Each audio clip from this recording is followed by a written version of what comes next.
നമസ്കാരം. റാഫ്റ്റോ ക്രിക്കറ്റിലേക്ക് ഏവർക്കും സ്വാഗതം. IPL താരലേലമൊക്കെ കഴിഞ്ഞതിന് ശേഷം ടീമുകളെക്കുറിച്ച് വിലയിരുത്തുകയാണല്ലോ ആരാധകരൊക്കെ.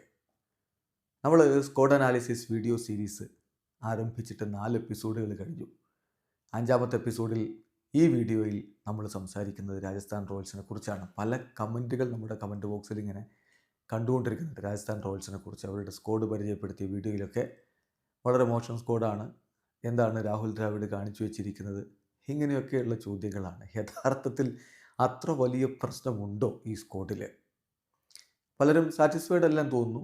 എന്നാൽ അത്ര വലിയ പ്രശ്നങ്ങളുണ്ടോ? അതൊക്കെ നമ്മളൊന്ന് പരിശോധിക്കണം. അവരുടെ സ്ട്രെങ്ത് എന്താണ്, വീക്ക്നെസ് എന്താണ്, അവരുടെ പ്രോബബിൾ ബെസ്റ്റ് 11 എങ്ങനെയായിരിക്കും, ഇത്തരം കാര്യങ്ങളൊക്കെ നമുക്ക് വിശദമായിട്ട് എടുത്ത് നോക്കാം.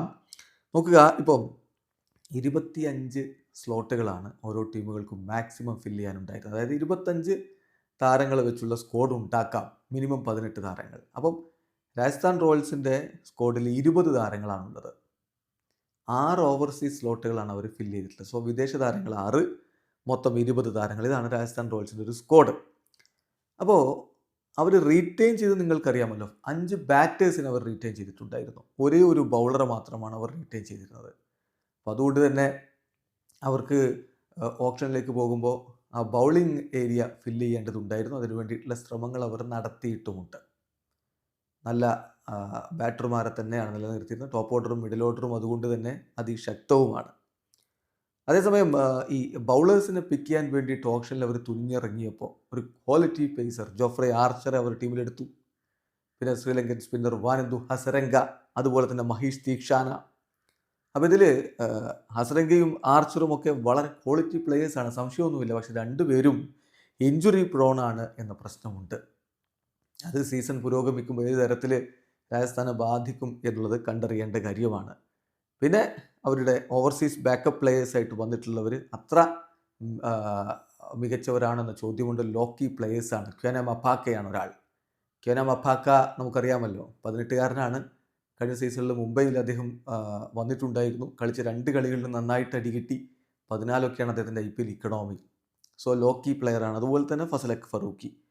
അപ്പോൾ ഇങ്ങനെ സംഭവിച്ചു കഴിഞ്ഞാൽ പിന്നെ അവരുടെ ഇന്ത്യൻ ബെഞ്ച് സ്ട്രെങ്ത് പരീക്ഷിക്കപ്പെടുന്ന തരത്തിലായിരിക്കും ഇത്തവണത്തെ IPL എന്ന് പറയേണ്ടി വരും. തുഷാർ ദേശ്പാണ്ഡെ പോലെയുള്ള താരങ്ങളെ അതുകൊണ്ടൊക്കെ തന്നെയാണ് അവർ സ്ക്വാഡിലേക്ക് എത്തിച്ചിട്ടുള്ളത്. പിന്നെ നമുക്കറിയാവുന്ന പോലെ സന്ദീപ് അവിടെ ഓൾറെഡി ഉണ്ട് ബൗളിങ്ങിന്. അദ്ദേഹത്തിൻ്റെ മികവ് എല്ലാവർക്കും അറിയാം. അത് അവർക്ക് ഒരു അനുകൂല ഘടകം തന്നെയാണ്. പിന്നെ അവർ ആകാശ് മധുവാളിനെ എത്തിച്ചിട്ടുണ്ട്.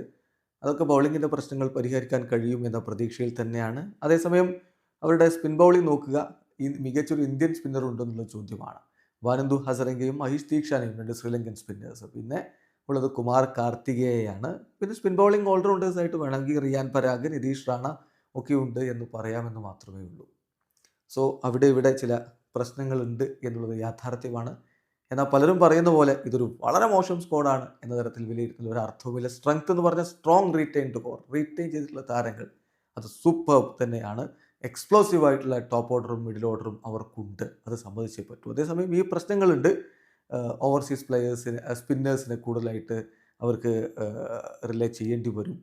അതുപോലെ തന്നെ പേസ് ബൗളിങ്ങിൽ നോക്കുകയാണെങ്കിൽ അങ്ങനെ ഒരു ഇന്ത്യൻ ബിഗ് നെയിം നമുക്കവിടെ കാണാനില്ല എന്ന കാര്യം കൂടി ശ്രദ്ധിക്കുക. ബാക്കപ്പ് ഫിനിഷേഴ്സ് ഇല്ല. ഇങ്ങനെയൊക്കെയുള്ള ചില പ്രശ്നങ്ങൾ അവരുടെ സ്ക്വാഡിനുണ്ട് എന്നുള്ളത് യാഥാർത്ഥ്യവുമാണ്. നമുക്ക് അവരുടെ സ്ക്വാഡിനെ വ്യത്യസ്ത കാറ്റഗറികളിലേക്കാക്കി batters, wicket keepers, all rounders, spinners, fast bowlers ഇങ്ങനെ ഒന്ന് തരംതിരിച്ച് നോക്കാം. ബാറ്റർമാരായിട്ട് യശസ്വി ജയ്സ്വാൾ, ഷിംറോൺ ഹെറ്റ്മയർ, ഇവർ 2 പേരെയും റീറ്റെയിൻ ചെയ്തിട്ടുള്ളതായിരുന്നു. പിന്നെ ശുഭം ദ്യൂബെ, വൈഭവ് സൂര്യവംശി. 13 വയസ്സുകാരനാണ്. അദ്ദേഹത്തെ കളിപ്പിക്കുമോ ഈ ബിഗ് സ്റ്റേജിൽ എന്നുള്ളത് കണ്ടറിയണം. വിക്കറ്റ് കീപ്പർമാരായിട്ട് സഞ്ജു സാംസൺ, ധ്രുവ് ജുറൽ, കുണാൽ സിംഗ് റാത്തോർ. ഇതാണ് അവരുടെ വിക്കറ്റ് കീപ്പർ ഡിപ്പാർട്ട്മെൻറ്റ്. അതിൽ സഞ്ജു തീർച്ചയായിട്ടും നായകനായിട്ട് ആദ്യ 11 തന്നെ ഉണ്ടാവും. ധ്രുവ് ജുറലിനെയും റീറ്റെയിൻ ചെയ്തായിരുന്നു. അദ്ദേഹത്തെ റീറ്റെയിൻ ചെയ്യാൻ വേണ്ടി അത്ര വലിയ തുക കൊടുക്കണമായിരുന്നുവോ എന്ന സംശയം അപ്പോഴേ ആരാധകർക്കുണ്ടായിരുന്നു. എന്തായാലും ധ്രുവ് ജുറലും പിന്നെ കുണാൽ സിംഗ് റാത്തോർ, ഇതാണ് അവരുടെ വിക്കറ്റ് കീപ്പിംഗ് വിഭാഗം. ഓൾറൗണ്ടേഴ്സായിട്ട് റിയാൻ പരാഗ്, നിതീഷ് റാണ, യുധ്വീർ സിംഗ്. അതിൽ യുധ്വീർ സിംഗ് പേസ് ബോളിംഗ് ഓൾറൗണ്ടറാണ്.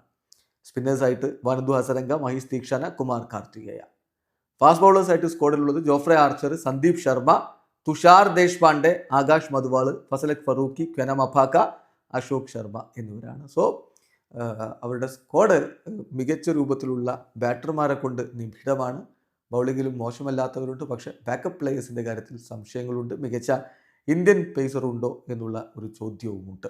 അപ്പം അവരുടെ ഒരു പ്രോബബിൾ ബെസ്റ്റ് 12 നമ്മളൊന്ന് പരിശോധിച്ചാൽ, ഇപ്പോൾ ബെസ്റ്റ് 11 അല്ല, ഇമ്പാക്റ്റ് പ്ലെയർ കൂടി ഉള്ളതുകൊണ്ട് ബെസ്റ്റ് 12 ഒന്ന് പരിശോധിച്ചാൽ യശസ്വി ജയ്സ്വാളും സഞ്ജു സാംസണും ചേർന്നുള്ള ഓപ്പണിംഗ് അതിനെ നമ്മൾ പ്രതീക്ഷിക്കുന്നു.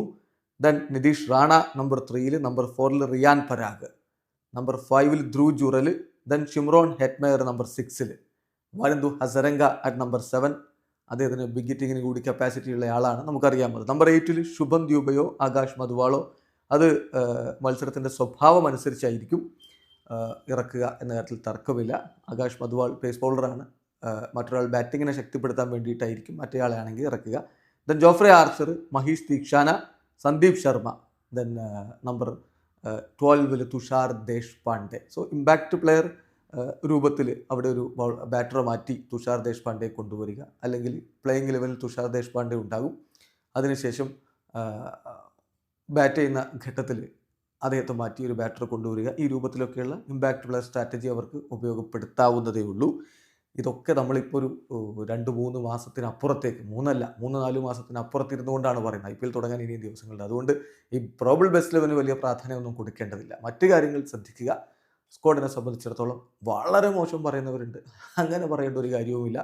വേണ്ട വിധത്തിലുള്ള താരങ്ങളൊക്കെ ഇവിടെയുണ്ട്. പക്ഷേ ബാക്കപ്പ് പ്ലേയേഴ്സിൻ്റെ കാര്യത്തിലും ഇന്ത്യൻ പേസ് നിരയുടെ കാര്യത്തിലും അതുപോലെ തന്നെ സ്പിന്നേഴ്സ് വിദേശ താരങ്ങളെ റിലേ ചെയ്യേണ്ട കാര്യത്തിലും ഒക്കെയുള്ള അല്ലറ ചില്ലറ പ്രശ്നങ്ങളുണ്ട് എന്നുള്ളതാണ് യാഥാർത്ഥ്യം.